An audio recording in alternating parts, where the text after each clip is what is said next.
Hi everyone. तो आज हम बात कर रहे हैं चैप्टर नंबर 3 मैट्रिसेस के बारे में। अब आज की इस वीडियो में हम बात करेंगे कि जो ये मैट्रिक्स है उसकी डेफिनेशन क्या होती है और इस मैट्रिसेस का यूज़ क्या है, हमने आखिरकार क्यों हमें मैट्रिसेस पढ़ना है उसके बारे में हम बात करेंगे। तो देखो, जैसा कि मैंने ये एक पेज लिया है, ये यहाँ पर आपको पेज दिख रहा होगा, ये पेज मैंने NCERT से उठाया है। NCERT की जो फ्रंट पेज है, बुक के पहला या दूसरा पेज है, उस वहाँ से मैंने कॉपी किया है। और इस जो ये एग्जाम्पल दे रखा है, इससे समझते हैं कि क्यों आखिरकार हमें मैट्रिसेस की ज़रूरत पड़ी, क्यों आखिरकार हमें मैट्रिसेस को पढ़ना है। ठीक है, तो देखो, जैसे कि मान लो यहाँ पर एग्जाम्पल दे रखा है कि 3 स्टूडेंट्स हैं। ठीक है, एक का नाम है राधा, एक का नाम है फौजिया, एक का नाम है सिमरन। ठीक है, 3 स्टूडेंट्स हैं और ये नोटबुक की कलेक्शन है। उनके पास नोटबुक जो है वो है, एक के पास 15 है, राधा के पास 15 है, फौजिया के पास 10 है और सिमरन के पास 13 है। वैसे ही जो ये नोटबुक पेन है, जो राधा के पास वो 6 पेन्स है, 2 पेन है फौजिया के पास और 5 पेन है सिमरन के पास। अब देखो, मैं कह रहा हूँ कि ये 3 स्टूडेंट्स है, ये तो मान के चलो ये तो 3 स्टूडेंट है, 1 2 एंड 3। लेकिन किसी क्लास में, या मैं बोलूँ कि आपको एक लिस्ट बनानी है for all the students in a school. अब स्कूल में हो सकता है 2000 बच्चे, हो सकता है 4000 बच्चे, हो सकता है 6000 बच्चे हो, तो आप क्या सबके लिए ऐसे लिखेंगे कि राधा के लिए आपने ऐसे लिखा, फिर एक और स्टूडेंट के लिए फिर लिखा, फिर ऐसे आप ऐसे अगर मान के चलो लिखते जा रहे हैं और किसी स्कूल में 10,000 स्टूडेंट्स हैं, तो आपको कितना ज़्यादा टाइम लगेगा करने में, और वो फिजिबल भी नहीं है। तो हम क्या इस तरीके से लिख सकते हैं? नहीं लिख सकते, ये बहुत ज़्यादा लेंदी प्रोसेस हो जाएगा। तो हम क्या कर सकते हैं, एक तरीका बना सकते हैं कि हमने क्या किया कि भाई हम इसी चीज़ को कुछ इस तरीके से लिख सकते हैं। अब इस तरीके से कैसे लिख सकते हैं वो देखते हैं। देखो, जैसे कि मैं कह रहा हूँ, यहाँ पर मैंने एक स्टूडेंट का नेम लिख दिया। ठीक है, ऊपर एक कॉलम बना दिया नेम, जैसा कि आप लिखते हो हमेशा। आप क्या करते हो कि एक नेम का कॉलम बना लेते हो, एक नोटबुक का कॉलम बना लेते हो, एक पेन का कॉलम बनाते हो, बाकी जितने भी उसके पास आइटम्स हैं वो सब आप अलग अलग कॉलम बना लेते हैं। बट यहाँ पर हमें 2 ही चीज़ें दे रखी है, पेन और नोटबुक की। तो हम यहाँ से क्या करेंगे कि भाई जो पहला स्टूडेंट है, फॉर एग्जाम्पल पहली स्टूडेंट राधा है, तो उसके पास कितने नोटबुक्स है 15 और उसके पास कितने पेन है वो 6। तो यहाँ से जो ये चीज़ें हैं वो आपको दिख रही होगी कि ये बहुत सिंप्लीफाई हो गया। यहाँ पर अगर आप क्या लिखते, यहाँ पर हैज़ हर बार लिखना पड़ता और एंड लिखना पड़ता, नोटबुक लिखना पड़ता और पेन लिखना पड़ता। क्या उसका कोई प्रॉफिट है? आप हर बार नोटबुक लिख रहे हो, हर बार पेन लिख रहे हो। इस वाले एग्जाम्पल में यहाँ पर आप हर बार पेन लिख रहे हो, यहाँ पर हर बार नोटबुक लिख रहे हो, तो उसका कोई मतलब ही नहीं बनता। हमारी जो अप्रोच होती है, हम अपने कैलकुलेशन को बहुत ज़्यादा सिंपल रखना चाहते हैं। तो हम इतना ज़्यादा बल्किनेस क्यों करें अपने ही जो भी अपना नोटबुक है, जो जिस पे भी हम लिस्ट बना रहे हैं, वो इतना ज़्यादा बल्कि क्यों करें, समझने में भी दिक्कत होगी। तो हम इसको कुछ इस तरीके से लिख सकते हैं।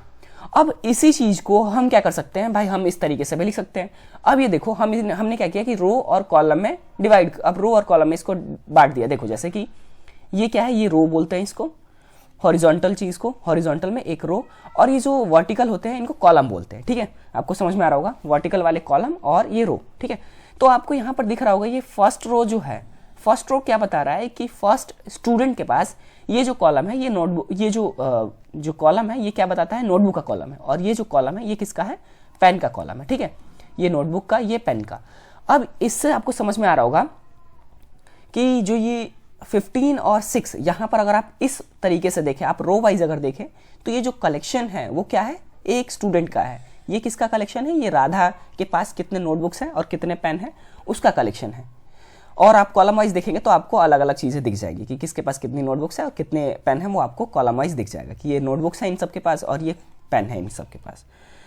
तो हम इसी चीज़ को क्या कर रहे हैं कि हमने क्या किया कि भाई हमने इस चीज़ को सिंप्लीफाई करके हम कुछ इस तरीके से लिख सकते हैं, और इसी सिंप्लीफाइड चीज़ को हम कुछ इस तरीके से लिख सकते हैं जिसको मैट्रिक्स बोलते हैं। समझ में आ रहा होगा।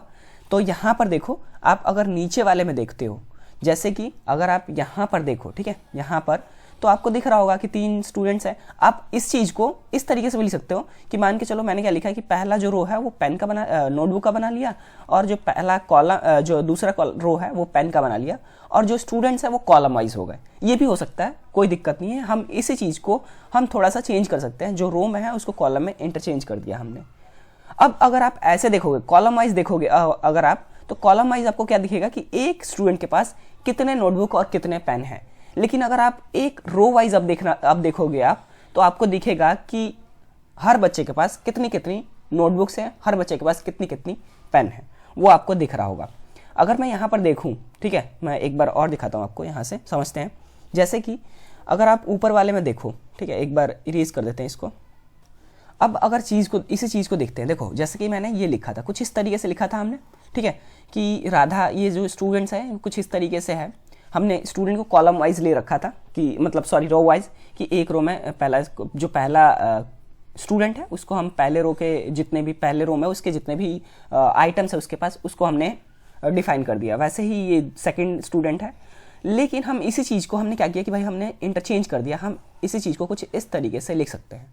हमने क्या किया, इसी को इंटरचेंज कर दिया है कॉलम एंड रो में, ठीक है। तो हम इसी चीज़ को कुछ इस तरीके से भी लिख सकते हैं, ठीक है, ये सेम चीज़। तो हम बेसिकली कर क्या रहे हैं, हमारी जो हम लिस्ट बना रहे हैं हम उसको सिंप्लीफाई कर रहे हैं। तो जो मैट्रिक्स होते हैं वो क्या करते हैं, हमारे जो भी हमें कॉम्प्लेक्स कैलकुलेशन करने होते हैं, कॉम्प्लेक्स कैलकुलेशन को ईजी कर देता है। ये बेसिकली ईजी कर देता है। समझ में आ रहा होगा, सकते हैं।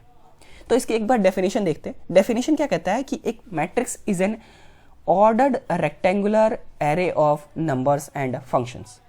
अब ये देखो हमने क्या किया कि मैट्रिक्स कुछ इस तरीके से होता है, ठीक है, ये मैट्रिक्स होता है। यहाँ पर 1 2 3 4 5 6 कुछ भी हो सकता है, ठीक है। तो क्या बोल रहा है कि ये जो मैट्रिक्स की डेफिनेशन होती है इसमें क्या बोल रहा है कि ये क्या होता है, एक ऑर्डर्ड एरे होता है। अब ऑर्डर्ड का यूज क्यों किया है, क्योंकि देखो हम आपको, जैसे कि आप यहाँ पर देखोगे, जैसे कि यहाँ पर आपको दिख रहा होगा कि 15 और 6 क्या है, पहले स्टूडेंट के पास कितने नोटबुक है और कितने पेन है, ठीक है। वैसे ही दूसरे स्टूडेंट के पास और वैसे ही तीसरे स्टूडेंट के पास, ठीक है। अब मैं कहता हूँ कि जो ये 10 है उसको 13 के साथ इंटरचेंज कर देते हैं, इसको 10 को इस 13 के साथ इंटरचेंज कर देते हैं, मतलब यहाँ पर 13 लिख देते हैं और यहाँ पर 10 लिख देते हैं। तो अब क्या जो चीज़ें हैं वो सेम रहेंगी? नहीं रहेंगी, क्योंकि जो ये पहला कॉलम था, सेकंड कॉलम जो ये वाला कॉलम था, ये कॉलम मुझे क्या बता रहा था कि इस कॉलम में कितने फौजिया के पास कितने नोटबुक्स है और कितने पेन है। बट अब उसके पास नोटबुक 13 हो गया और यहाँ पर सिमरन के पास पहले 13 नोटबुक था लेकिन अब वो 10 हो गया। तो ये जो चीज़ें हैं, जो हमारा जो नोटबुक के नंबर्स है वो इंटरचेंज हो गए। तो इसीलिए हमें ध्यान रखना होता है कि ये मैट्रिक्स जो होता है ये ऑर्डर्ड रेक्टेंगुलर एरे होता है। ऑर्डर्ड का मतलब होता है कि ये जो ऑर्डर है 15 10 13 ये सेम रहेगा, it should not be change. अगर ये चेंज होगा तो हमारी कैलकुलेशन है, जो लिस्ट है हमारी, वो चेंज हो जाएगी। तो इसीलिए ये ऑर्डर्ड रेक्टेंगुलर एरे होता है। ये रेक्टेंगुलर टाइप का आपको बॉक्स दिख रहा होगा, ये एरे, तो ये रेक्टेंगुलर एरे होता है ऑफ नंबर्स एंड फंक्शंस। मतलब जो नंबर्स है और फंक्शंस होते हैं वो ऑर्डर में होने चाहिए। अब यहाँ पर ये 5 के बदले x भी हो सकता था, लेट से x² + 5, ऐसे कुछ फंक्शंस भी हो सकता है 0, यहाँ पर कुछ भी हो सकता था, ये फंक्शन भी हो सकता है या फिर नंबर भी हो सकता है। तो यहाँ पर और अब क्या बात कर रहे हैं कि the number of functions are called elements. मतलब कि जो ये मैट्रिक्स है, ठीक है, ये मैट्रिक्स है, इसमें जो ये 1 2 3 4 5 6 ये नंबर जो हम लिख रहे हैं या फिर फंक्शंस लिख रहे हैं, ये क्या है, इनको हम बोलते क्या है, हम इनको एलिमेंट बोलते हैं। समझ में आ रहा होगा। तो आपको डेफिनेशन मेरे हिसाब से क्लियर हो गई होगी। तो आज के इस वीडियो में हम इतना ही बात कर मैट्रिक्स के बारे में। तब तक के लिए थैंक्स फॉर वॉचिंग।